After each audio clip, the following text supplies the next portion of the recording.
Oke, selamat datang kembali di pembahasan mendalam kita. Hari ini kita lanjut lagi nih masuk ke bab 3 dari buku Super Communicators. Iya, yang judulnya menarik ya, obat mendengarkan. Betul. Nah, bab ini fokusnya ke sesuatu yang, jujur aja sering kita hindari kan ya, ngobrolin soal perasaan. Bener banget. Percakapan emosional. Nah, misi kita di sini mau coba gali, kenapa sih justru obrolan model begini tuh bisa jadi kayak obat buat komunikasi kita yang sering macet itu? Tepat. Fokusnya di tipe percakapan yang duhik, sebut bagaimana perasaan kita. Jadi bukan cuma dengerin orang ngomong apa, tapi bener-bener nyoba nangkep emosi di baliknya. Yang kadang nggak terucap ya. Nah, itu dia. Termasuk yang nggak terucap. Kita lihat nanti kenapa ini penting banget dari riset dan cerita-cerita di bab ini. Wah, kaget juga sih. Yang mana tuh? Sekelompok hedge funder. Bayangin deh orang-orang yang biasanya super analitis, data banget gitu kan. Iya, kebayang. Terus kenapa? Mereka ini malah ikut lokakarya soal perasaan. Ini kan kontras banget ya. Kok bisa gitu? Kenapa mereka butuh ya? Pertanyaan bagus itu. Nah, peneliti Nicholas Epley yang banyak dikutip di sini, dia jelasin, ternyata membuka diri secara emosional, nunjukin sedikit kerentanan kita itu, fundamental lah buat bangun kepercayaan. Oh, jadi bukan sekedar biar akrab aja gitu ya? Bukan, awalnya mungkin kerasa canggung ya, tapi ini langkah penting. Buat para hedge funder itu misalnya, paham emosi bisa jadi penting banget buat negosiasi atau bangun tim yang solid. Jadi ada gunanya banget. Wah, jadi ada sainsnya juga nih di balik ini, bukan cuma ngobrolin perasaan biar enak aja gitu. Betul. Ada penjelasannya. Jadi sumber ini bilang, pas kita berbagi perasaan, nunjukin kerentanan, itu ada proses di otak kita, namanya penularan emosional. Penularan emosional, maksudnya gimana tuh? Jadi, secara nggak sadar, kita tuh kayak ketularan atau ikut merasakan emosi lawan bicara kita. Nah, ini bantu otak kita jadi selaras. Kayak nyambung gitu frekuensinya. Oh, jadi kayak nyetel radio gitu ya, biar frekuensinya sama. Mirip lah. Keselarasan ini yang bangun rasa percaya dan koneksi yang beneran. Jadi ini bukan sihir, tapi emang keterampilan komunikasi yang bisa dilatih.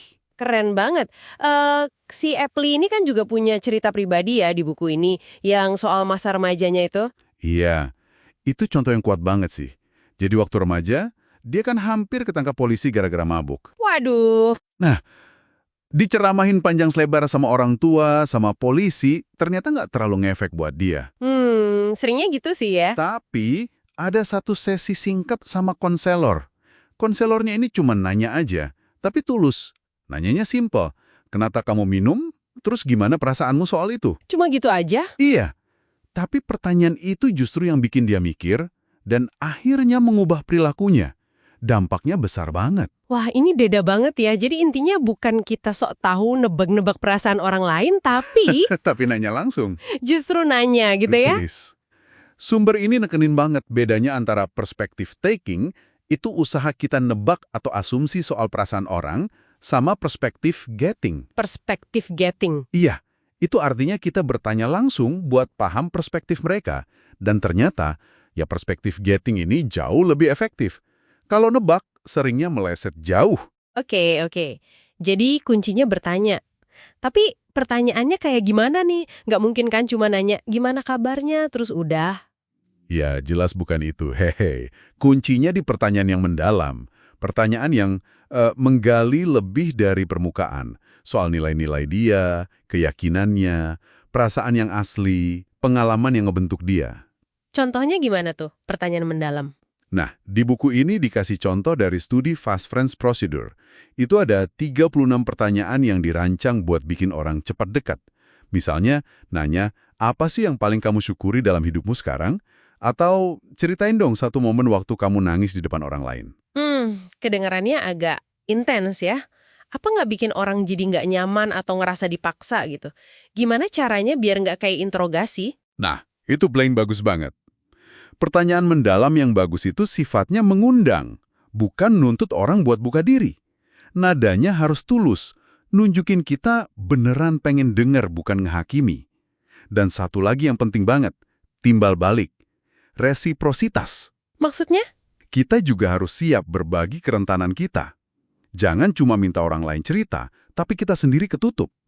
Ini proses dua arah, saling berbagi. Oke, masuk akal.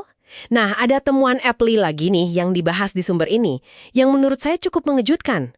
Soal ketakutan kita bakal canggung itu loh. Ah, iya, ini penting banget nih.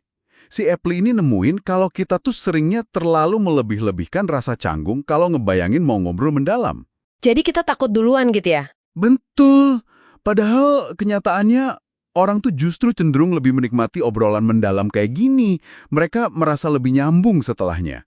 Jauh lebih baik dari yang mereka bayangin sebelumnya. Rasa takut canggung itu seringkali nggak seburuk itu kok. Wah, ini menarik banget sih. Jadi kesimpulannya buat kita semua, para pendengar, apa nih? Apa obat yang sebenarnya ditawarin di sini? Artinya gini, kemampuan buat terlibat di percakapan tipe bagaimana perasaan kita ini, inilah inti dari obat mendengarkan itu. Menguasai seni bertanya yang mendalam dan dengerin emosi bukan cuma kata-kata, itu bisa bangun fondasi percaya dan pemahaman yang jauh lebih kuat. Di semua hubungan ya? Pribadi, kerjaan. Di semua hubungan, ini bukan cuma biar orang lain ngerasa didengerin, tapi biar kita benar-benar paham dunia internal mereka.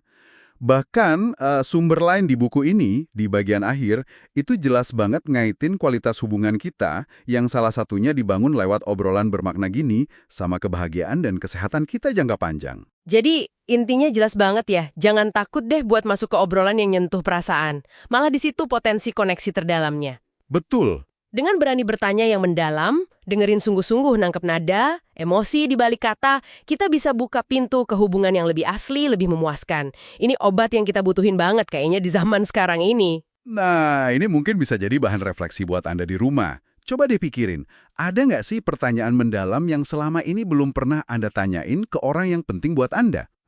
Pertanyaan yang mungkin kalau diajukan dengan niat baik, dengan kesiapan buat benar-benar dengerin jawabannya, bisa jadi membuka level pemahaman dan kedekatan yang baru banget antara Anda berdua.